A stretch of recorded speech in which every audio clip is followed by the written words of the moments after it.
Hey guys, it's Tori here. Now 2013 has been such an amazing year for music, so today I wanted to celebrate the best of the best and tell you guys all about my top 10 favorite albums of the year. But before we get into that, I just want to give you guys a heads up to stay tuned to the end of the video because I'll be giving you details on an amazing Warped Tour related contest that you are not going to want to miss out on.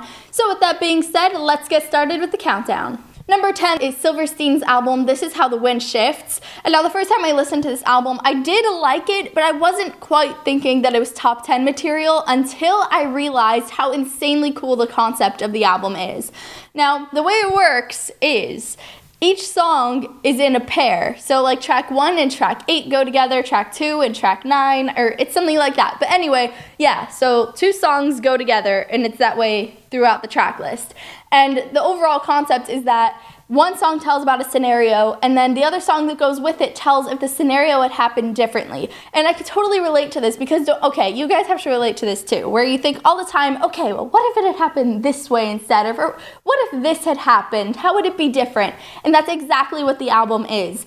So this is the album that honestly made me love Silverstein because it's so brilliant and so well thought out and definitely worthy of being in my top 10. Number 9 on my countdown is The Story So Far's album, What You Don't See, and this is just a straight up pop punk album, so jam worthy all the time. Like, it literally doesn't matter what I'm in the mood to listen to, The Story So Far always hits a spot. And another thing is that so many of these songs, I literally just listen to them and say, story of my life, story of my life, and sometimes I even question if those songs are literally written about me. That's how straight up right on they are.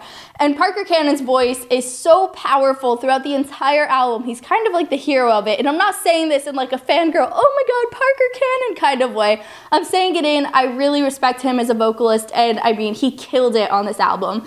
So make sure you check it out if you're into some good pop punk, if you haven't already listened to The Story So Far, because man is it good. Next is Sleeping with Sirens' album, Feel, and now I feel like Sleeping with Sirens fans were kind of 50-50 as to whether or not they liked this album, just because it's not as heavy as their previous releases.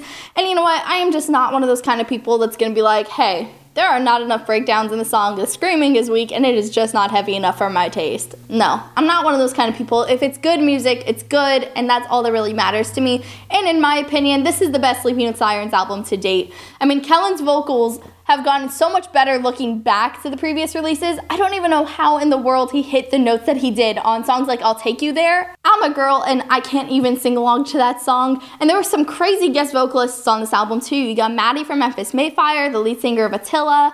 Who else? Shaylee from Dayshell. I feel like I might be missing somebody else. I'm sorry. Anyway, just great guest vocalists, and clearly the majority thinks this is Sleeping with Sirens' best album yet, and it's clearly a step in the right direction for them because the turnouts at their shows have been bigger than ever. I feel like everywhere I go, I keep seeing Sleeping with Sirens merchandise, and they are AP Magazine's Artist of the Year, and there is a reason for it.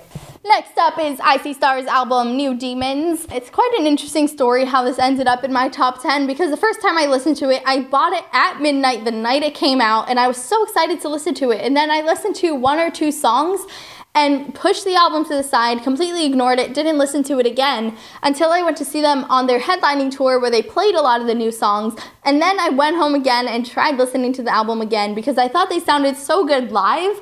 And then I realized the absolute brilliance of this album. Now, if you listen back to some of their earlier releases like End of the World Party, sure, the lyrics are fun and really catchy, but there's not a lot of meaning behind it. So I commend them on New Demons because it seems like they wrote about a lot of personal experiences, things that I can relate to. I mean, a song, Murder Mitten, for example. I mean, the first time I listened to that and realized what it was about, I was nearly brought to tears. That's what an amazing job they did on the songwriting for this album. And they paid a lot of attention to detail on the electronic elements. Like, every time I listen to it, I feel like I find a new detail that I didn't notice the first time. And honestly, I didn't think they were going to be able to top Digital Renegade because I was so obsessed with that album. It even ended up in my top 5 favorites that I did last year. But you know what? Now that I've been listening to New Demons more, I think they did top Digital Renegade, which is a lot to say coming from me. Next is A Day to Remember's album, Common Courtesy. And now I don't feel like I have too much to say about this album because there weren't a lot of huge surprises. I feel like the biggest surprise was the song they wrote about the Victory Records drama and the end when they have the whole like 10 minutes of them just talking about tour memories. Those are probably the most unexpected elements of the album. Aside from that, it's just exactly what you'd want to hear from A Day to Remember. perfect, like the pop punk elements with the heavier side of it. It's exactly what we all know and love about A Day to Remember. They really balanced it out with the more toned down, slower songs and the really upbeat, fun, energetic ones. I mean, it's just a great A Day to Remember album, another one to add to their collection. And you know what, with all of the drama that happened with Victory Records, I feel like it was really worth the wait, and all of that suspense just made it really exciting when I listened to it for the first time. So A Day to Remember, they can never let me down. Now, Asking Alexandria has been a band to never release the same album twice. If you listen to Stand Up and Scream, Reckless and Relentless, they are both extremely different from their most recent album, From Death to Destiny. And you know what? I think From Death to Destiny might be their most unexpected sound yet. It's very like classic rock, a lot more clean vocals from Danny, and I really hope they continue in this direction because I never realized until now what an incredible singer Danny is. Not only can he scream like nobody's business, but his clean vocals are so raspy and very rock and roll, just perfect for the kind of music that they play. And these are some of the most catchy choruses Asking Alexandria have ever written, to the point where if I listen to this album, I'm probably going to be humming the same song for like a week. And I think the sound that they have on this album is really going to help them appeal to a wider audience, and I'm really excited for the direction that they're going in because I think this album really shows what Asking Alexandria is capable of. Next up is Black Veil Bride's album Wretched and Divine, and now what I find so impressive about this release is that they were able to integrate the story of Fear and the Wild Ones along with the rock music that we already know and love from Black Veil Brides,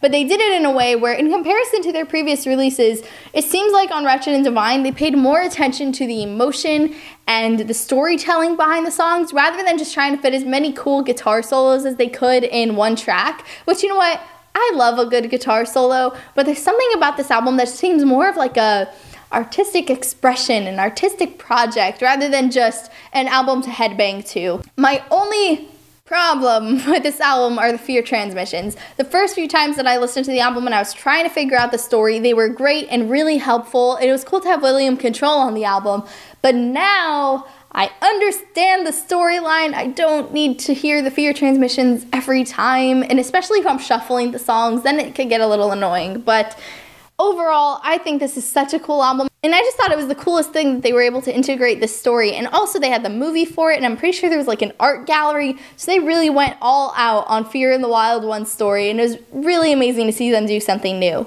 Alright, you guys, things are getting serious. We are getting to the top 3 albums, so now you know that these are the 3 albums that I've been just completely head over heels obsessed over this year, and Tonight Alive's album, The Other Side, is no exception to that. It got to the point where I was driving the people around me crazy because this was the only album I would ever listen to. I had an impulse that I would wake up in the morning and I just needed to listen to this album. That's how good it is. And I think the thing that I love so much about it is, first of all, there's not a dull moment throughout the entire track list. Every song is really good, which is hard to come by because I always feel like there's that one song that nobody likes and nobody wants to listen to, but that's not the case this time. And Jenna's lyrics are so genuine and just real life stuff that I can so relate to. It's like major girl power. Again, I feel like that's been a reoccurring theme, that every album has at least one song that's been just really relatable to me. I guess that's what I find so magical about music, is that I can really relate to a lot of the lyrics. But Tonight Alive is definitely one where I guess because it's coming from a girl's perspective, and Jenna's not too far off from my age, I just really relate to this album. I'm still obsessed with it now, been obsessed since it came out. If you're looking for some girl power and just some really empowering music, Tonight Alive's got you covered. Alright, you guys, number 2 is Bring Me the Horizon's album, Sempiternal, and I'm going to try not to ramble about this for too long because I feel like I could go on for days talking about it, and my mind gets a little bit scattered just thinking about how great it is, but it seems like Sempiternal was an album where Bring Me the Horizon just had no creative boundaries. It's so different from anything they've ever released. I mean, they even had to add a new member to the band because there were so many new elements that they didn't have before. I mean, they just redefined themselves as a band. They have so many new fans now, and there's just so much commotion amongst the band right now and so much excitement, as there should be. I mean, even the bonus tracks on Sempiternal are flawless. I mean, just everything about it is perfect. I have not heard one negative comment about the album from anyone, and so the first person who says anything negative to me, they just can't be trusted anymore because they probably just don't have very good music taste. But anyway, I mean, just good luck to Bring Me the Horizon to top this next time because I just have no idea how they're going to do that. So that'll be the struggle. topping Sempiternal. Good luck.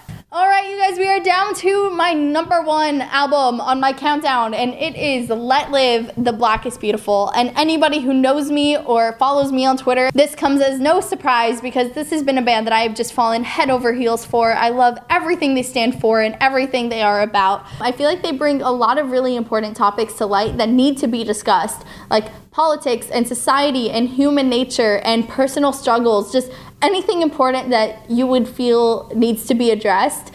There's a good chance that Let Live has talked about it in their lyrics on this album. And I feel like they're just a band with a mission and meaning, and they don't waste a second of your time. Jason is one of the best songwriters I've ever come across because he writes his songs in a way where they're metaphorical, but at the same time they're really straightforward. They're easy to understand. I'm all for music that's thought-provoking, and The Black is Beautiful is an album that always gets my mind stirring, even if I don't actually mean to. I could be listening to it while I'm doing homework or something, and I'll just have to stop and be like, wait, what does that line mean? What is this song about? How does it relate to my life and the world around me? And I think that's why I'm so inspired by the band. They're just intelligent, and that's something the music industry really needs. And I mean, not just this album alone, but I guess the other things that make me love Let Live are, first of all, their live show. It's probably the craziest thing I've ever witnessed. I mean, when I saw them at Warped Tour, Jason jumped into a lake, which that's the first time I had ever witnessed that at a show. And also, when I interviewed the band, they were the most humble, respectful, and just really nice guys, which is really hard to come by. They just put their egos aside and they're in the moment with you and enjoying your company, and I just have so much appreciation and respect for the band and can't say enough amazing things about them. So if you can, go check out The Black is Beautiful and support this amazing band and everything they're doing because they deserve all of the recognition in the world. #1 album is well-deserved by Let Live. All right, you guys, this is the moment you've all been waiting for. It is time for me to give you all the details on the Warped Tour contest. Now, quick backstory here. While I was at Warped Tour 2013 in the press area, I was doing a lot of interviews with bands, which you can see on the channel if you haven't already. But also, I had a Warped Tour t-shirt with me, which I got autographed by all of the bands that I interviewed. So there's a ton of amazing bands on here. And honestly, this prize is so good that I wish I could win it myself. But whoever wins this, you better work for it and earn it. That's all I'm saying. But anyway, let me show you the shirt. Here it is. And let me tell you who's autographed it. We got Silverstein, Matty from Memphis Mayfire, Beau from Blessthefall, Hawthorne Heights, Echosmith, Kelen from The Story So Far, Architects, We Came as Romans, Never Shout Never is over here, Devin from Icy Stars, Chiodos, Let Live, my #1 band on my countdown, Crossfaith, New Year's Day. So if you want to win this amazing prize, here's what you gotta do. Now first, you have to be subscribed to our YouTube channel in order to win. So click the red button, the red subscribe button below if you haven't already. And also, follow me at RFM Tori and at Rock Forever Mag on Twitter. Follow us on Twitter. And then comment below on this video and tell me who you want to see on the Warped Tour 2014 lineup and who you want to see me interview. Then on January 10th, make sure you watch your YouTube messages inbox kind of thing because I'll be notifying the winner through YouTube. So January 10th is the deadline to enter for this contest, and I can't wait to see all of your entries and pick a winner because this is such a crazy prize. Let me just show you again, because look at this, it's beautiful. All right, well, thank you guys so much for hanging out and watching this video. I really appreciate it. And if you want to see more videos on our channel, please subscribe, and I will see you next time. Bye, guys.